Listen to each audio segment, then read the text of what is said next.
Oh, I see it. Is he trying to get? Oh yeah. You see it in the window? Or Yeah, in the... it's in the barn window at the top. Yep. You can barely see its beak and its feet because it's all black. Levi's like, oh my goodness. All right. Are you filming? Oh yeah, we're going. Hello. How's it going, everyone? Hello. We're taking a walk over to the 70s house location. Yeah. Busy day today. I've been collecting eggs all day from the various breeds that I want to incubate and seeing how many fit in the universal trays and how I'm gonna set it up and trying to get all of that configured. And then got a quote back on a shed that we had looked at yesterday today. So we're walking over here because this is where logically it makes sense for us to put it if we're gonna have people coming. Yeah, coming to get to our property. Right, to get chicks and buy things and. Because coming to our main house area, it's too much work with the dogs. It's just too much. This is the area machine shed. Just had a tree snap and fall in one of the last windstorms over here, so need to get that taken down because it's resting precariously on a dead tree. That dead oak tree is one we've been wanting to get taken down. As you can see, we're also another windstorm. Oh, their dogs are over again. Yeah. Okay, so that's the negative about this spot right here. Oh, look at this. It's a, oh, I thought it, I don't know. Yeah, it's just like a little blue tennis ball that part of it, like a core. In the 70s house, of course. So here, you want to take this? Sure. I'm going to go have the dogs go away. Okay. So what we're thinking is there's a gate on this side, and and there's another gate over here. So basically can make a round driveway, so a pull-in area for people to come in, have a little bit of area to park, and then have the business set up. We know that we are at least 2 years away from even touching this house. So we're not going to be messing. We're just pretending it's not here for the moment. And so we're trying to decide which size shed we should be going with and kind of placement, and then how we're gonna incorporate the machine shed into it as well, because we're kind of thinking like this could be, like I said, kind of a driveway pull-in spot for people to be able to stop. It's also where I would have, you know, the farm fresh eggs and like the kind of, basically you can pull up and self-serve, or it can be the business with the chick side where it's by appointment, or whether I have store hours to be determined.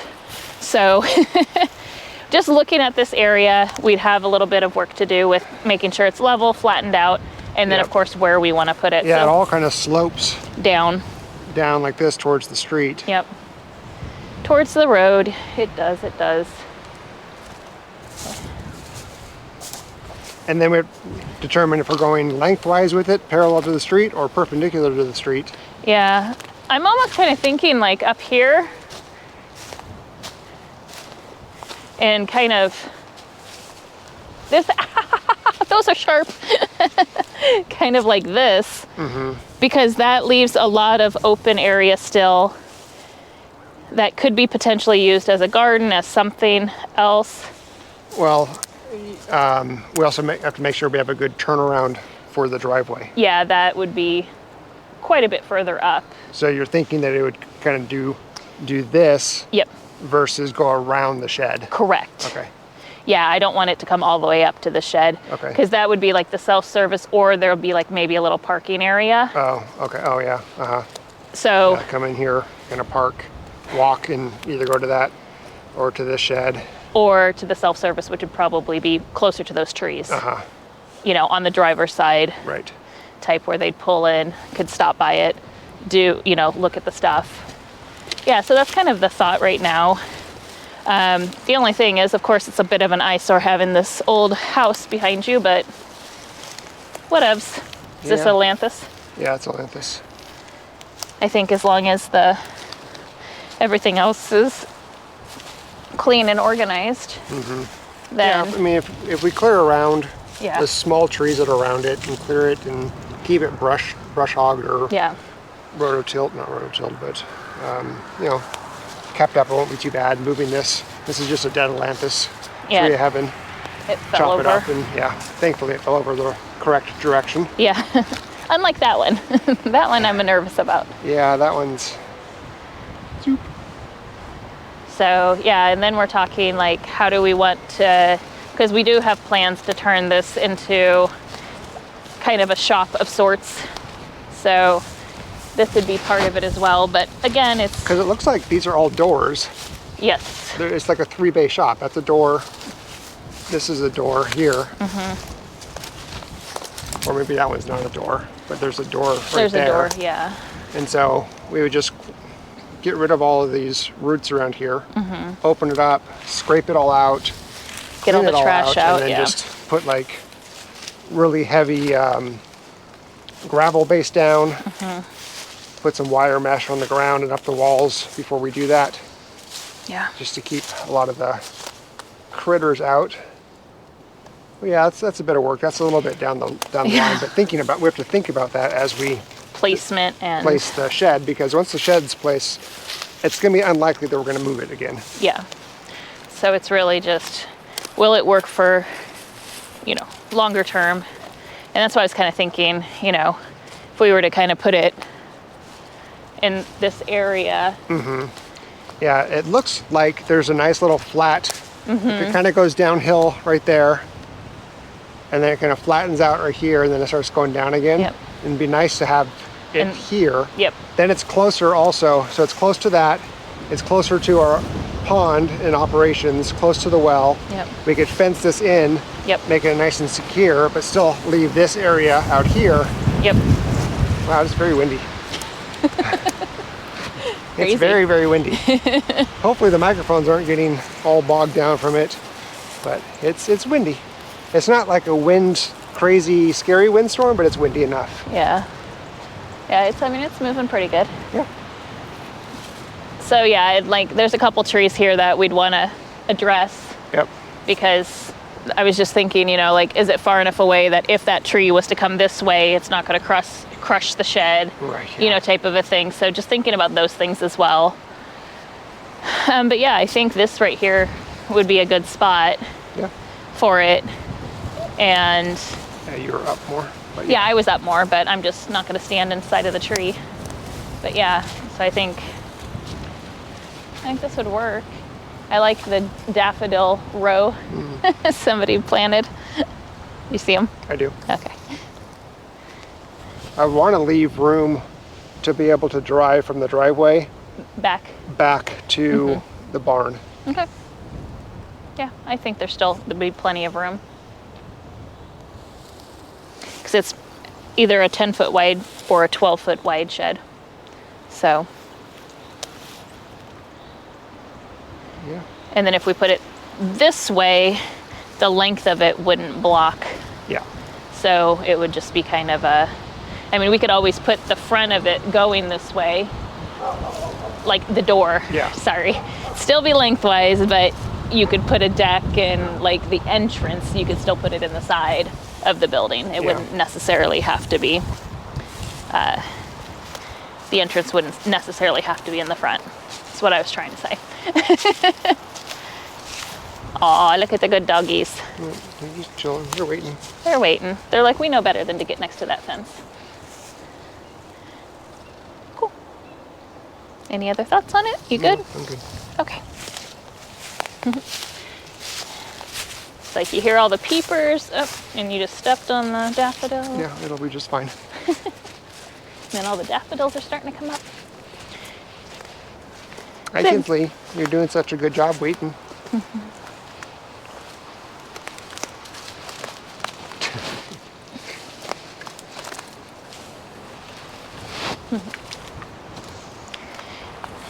Yeah, and then, Because you had talked about having like a chicken run or something if we needed to put chickens in the shed there. having chicken runs come out the back. Correct, yeah. So if we talked about, on the last episode, I think when we were talking about the chickens and like the next stage of the business, or if we find that people are wanting older hens, either older pullets or hens and not just baby chicks, we would need an area and infrastructure for grow out. Yeah. And so that was the thoughts with the machine shed, was do all the things that Nate said, get it all kind of cleaned up and good. And then we would build some type of coop system in there, and it would be panels and multiples. And then they would have runs very similar to how we've done with our other coops. And they'd have either the netting or the chain link or something. It might have to be more secure over here. Yeah. And then we would have runs and whatnot for them, so that we could still give them the good experience of being indoor, outdoor, and have all of that, and then grow them out. Because I'm not really a fan of growing them out in those little grow out cages, personally. I know a lot of people do that, but I'd rather have them where they can, be outside, Yeah. forage and Live a good life before they go live a good life. exactly. So it's just kind of, thinking of that as well. So as we're cleaning up the machine shed and fixing like the inside and the walls and everything, is thinking about how we're going to use the space. And then that puts us pretty close to, the barn, if we ever did want to do anything additional. But then our gardens, like we talked about, having some gardening in here and up there with the sunflowers and stuff. So you'd still be able, to either see that, or it'd be close enough to where if, somebody wanted sunflowers or flowers or something, it'd be really close and easy for me to also include that, and not just chickens. So one of the things that I've been thinking about is with this pond here, it's still a good source of water. And so we have right now 4 coops, but we were thinking possibly moving all of our coops up here and then using water from the pond, having like a solar pump, pumping water up through all the coops, so there's constantly continuous running water flowing back into the pond and out of the pond through the coops with a little filter or something. So that way we can always have water for them running fresh, and then have all of our chickens up in this area, as opposed to the chicken area here and the chicken area down on the west side of the house. yeah, and Just kind of a thought. another reason is we're finding where we have the metal pens, the Vever coops, it's too much of a low spot. So we've got about this much bedding, deep bedding in there, and it's still wet. Yeah, it gets soggy. And we don't want, they have dry spots and they have areas where they're not wet, but when it's not even the rainy season right now. And so when we have heavy rains, we're nervous that it's gonna get way too wet, and we can use those coops as more than just grow out. That's what they were intended for, but we could also think about incorporating them somehow, or using them As the run for behind the perhaps. shed? Exactly. Yeah, I was thinking of that too. So Because one of the things I don't like about these, the nets, yeah. they do tend to fly over them, like, jump up on whatever, fly over them. Things can slip underneath them, but there's no cover. There's no aerial protection. Yep.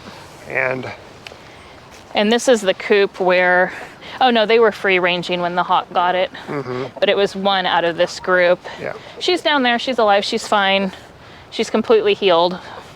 But yeah, it's just one of those where, something that's just more protected, especially, that's why we have the smaller ones in there and we don't put the bigger ones out here until we feel pretty confident. But these Rhode Islands, they were a little bit on the smaller side. Yeah, like I'm nervous about This one? her doing free range. Yeah. She's a tiny. She's full grown. Yeah. This little. The cream leg bars are so bar, small. yeah. So exciting. I'm going to be incubating this group So dad, and then all the different possibilities of mom. So it's a salmon Faverol dad Yep. with a dark Brahma. A dark Brahma. Speckled Sussex. Yep. And a leg bar. Rhode Island. A Rhode Island. Olive Egger Brahma. Cool. And then a light Brahma cross, which is the white one there. Oh, okay. And this one is supposed to be a Barnevelder. That one right there with the orange, Yeah. kind of the orangish head. And then this one and this one, their moms are Normoran, and their dads were Rhode Island Red. Oh my gosh. And then this one was, I think, a Barnevelder, Rhode Island mix. Yeah. So it's going to be a really eclectic. Very, very interesting.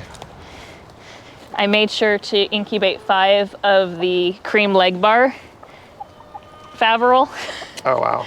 Because I know for sure, because she's the only one in here that lays blue eggs. Oh, okay. So it was super easy to know. You definitely know it's a I know for cream sure leg it's bar hers. salmon Faverol. Yep.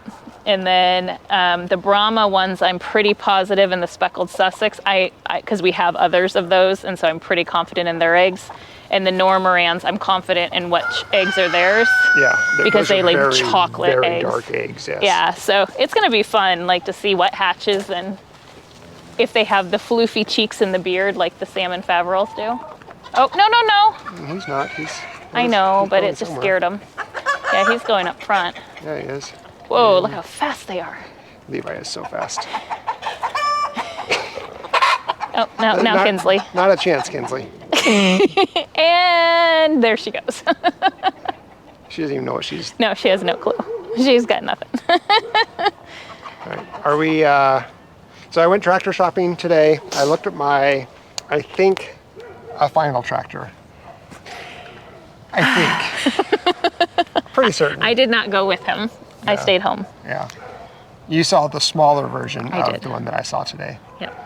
So I'm not 100% decided, but I'm like 90% decided. And I'm trying go for it. Yeah, Just go she's for trying it. to convince me just to do it. Let's just have that spontaneity back, babe. Let's just do it. So we'll see. We'll see. We'll see how it goes. All right, I'm gonna go grab the dogs. Okay. So we will see you on Tuesday. Hope you guys have a great weekend. Yeah, have a good weekend. Take care. Bye. Bye.